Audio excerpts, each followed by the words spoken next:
Hello, everybody. It's Father Paul Turner at the Cathedral of the Immaculate Conception in Kansas City, Missouri.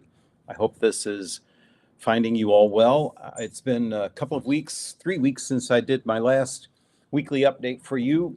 I was in England for a couple of weeks giving talks for several different dioceses there, and that all went really well. I thought about doing a late night there, afternoon here update for you, but I was just tired at the end of the day, so I didn't think you'd want to see me in that condition. But wonderful to be back. Really, really happy to be here. I am told that last Sunday the heat was not working in the cathedral, and many people got very cold. I was in there yesterday and today, and it seems just fine. So please come back. We'd love to have you here. No, I'm grateful to John Kraus for getting that fixed up for us. Um, he's also managed to get the baptismal font back, so you'll see how beautiful the water is. It's been a couple of years since we've had water in the baptismal font, so I'm impressed at how beautiful it looks. Well, I hope you got my letter this week that we email out to our members. If not, just sign up on our website, kcgolddome.org, and request emails, and you'll be getting information from us every week. This weekend, but our deacons are going to preach, so I'm very excited about that. I always enjoy hearing from these guys. They work very hard for us, and the various priests will be taking different responsibilities at Mass. So I put in the letter this week that I would be presiding Saturday afternoon and Sunday night, which is still true. And I had Father Ken Riley on for both Masses Sunday morning. But as it turns out, Father Aloysius Kasoma is still with us and still available this Sunday. So he's going to celebrate at 9 o'clock, and Father Ken will be at 11 o'clock. I'm grateful to all of them, and especially to our deacons for helping us out.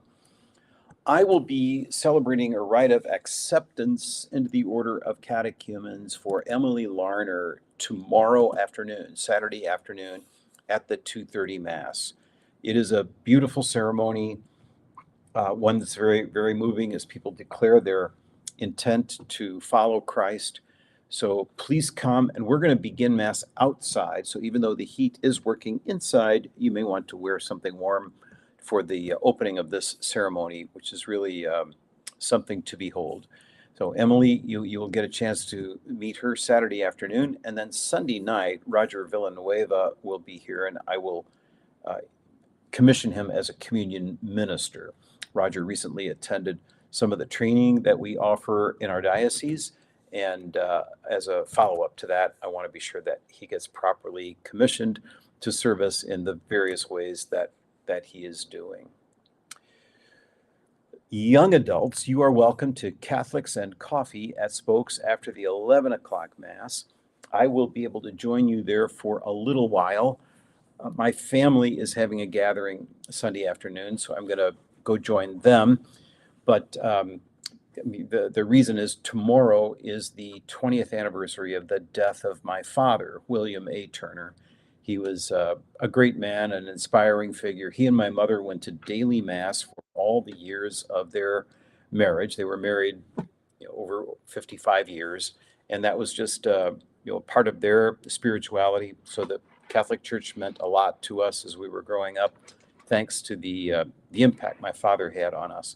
So tomorrow, it's 20 years since we lost him, and all of my siblings are gathering together for a meal and to share some memories of the guy we loved so much and still miss every day. We do have training coming up for new communion ministers on Monday night. It's going to be at St. Charles Church in North Kansas City. If you're interested in becoming a communion minister, please let Adriana know or let me know, and we will see that you get signed up for it.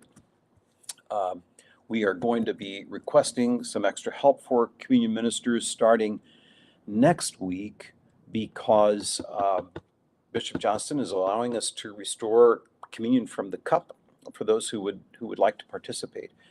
Several of you have asked me about that over the last year or two, and I have responded the same way. As soon as the bishop permits us to do it, we'll begin offering it. So it is optional. The only one it's not optional for is me, or the priest who celebrates the Mass. But everyone else, you are welcome to participate or not, depending on your concerns at this time. Finance Council will be meeting Tuesday night. Faith Formation Team also will be meeting Tuesday night. But I guess the big news I want to share with you pertains to our capital campaign. I put in my letter to you all that we received some major pledges this week, and not just major ones, some additional ones. Some of you have been contributing. We got new pledges this week from our regular members and new pledges from people outside the parish. I put in the letter to you that those pledges just this past week were $1,300,000 toward our $14 million goal. So the good news is the pledges are even higher than that. Of course, the sobering news is the cost of the project has gone up just a little bit. We're estimating now $14,400,000 as the top number for the entire project. But I'm excited to let you know that this week we received in pledges over $1,700,000.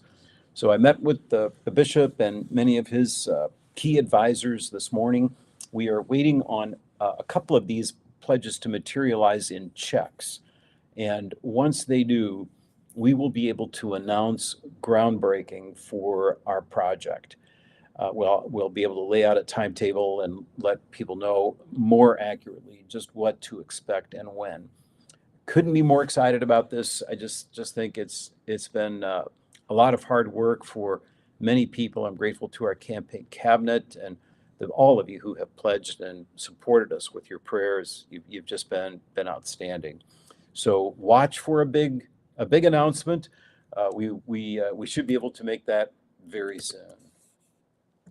So I think that's everything I have for you. Let me just take a look at my calendar to make sure I'm not omitting anything. I don't think so. Regarding next Friday, I will still offer a YouTube on Friday afternoon, even though it's the day after Thanksgiving. But we'll still gather together here if you'd like to do that. Thanksgiving Day, I should let you know, we will have Mass in the chapel as we have had the last couple of years, and that will be at 9 in the morning.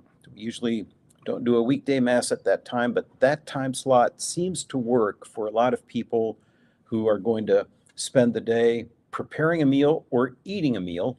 So please come Thursday at 9 and give your thanks to God. If you would like to bring any food to be blessed, you are welcome to do that. Some food that you'll be bringing home to your Thanksgiving table.